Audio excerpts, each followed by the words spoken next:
2024 మధ్య పరిస్థితి ఏమిటి అని చెప్పి ఒకసారి గమనించినట్టయితే మన రాష్ట్రంలోనే కాదు, కేంద్రంలోనే కాదు, ప్రపంచంలో కూడా తీసుకున్నా కూడా ఇదే పరిస్థితి.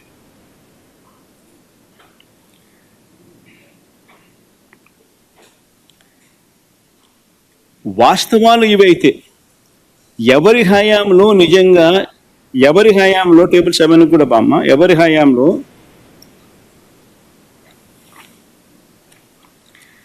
వాస్తవం ఇదైతే ఎవరి హయాంలో రాష్ట్రం విచ్ఛిన్నమైంది, ఎవరి హయాంలో అప్పులు ఎలా ఉన్నాయి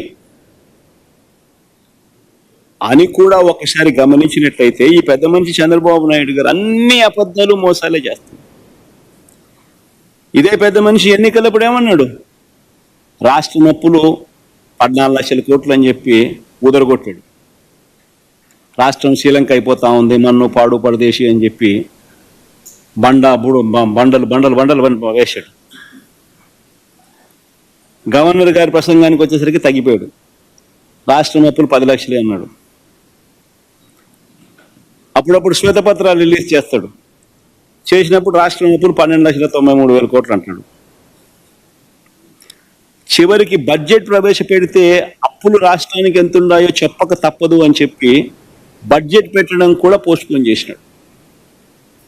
ఇక చివరికి బడ్జెట్ ప్రవేశపెట్టక తప్పదు అని చెప్పి తప్పనిసరి పరిస్థితుల్లో నవంబర్లో బడ్జెట్ ప్రవేశపెట్టక తప్పల.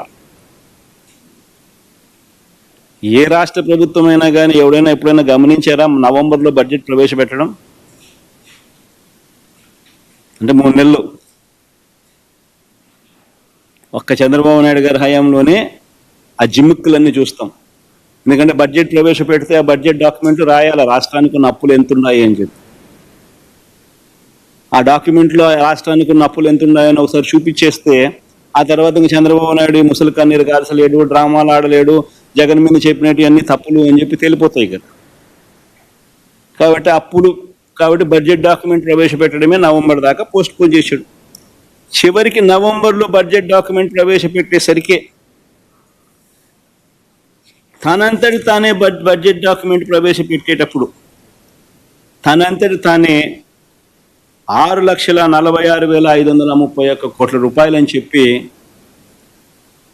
తాను ప్రవేశపెట్టిన బడ్జెట్ డాక్యుమెంట్లో తానే ఒప్పుకోక తప్పలేదు.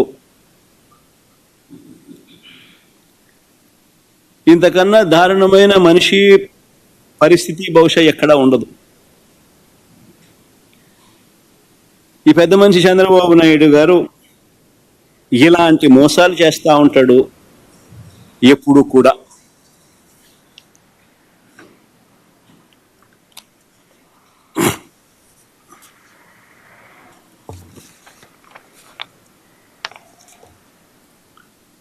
అర్థమయ్యేట్టుగా మన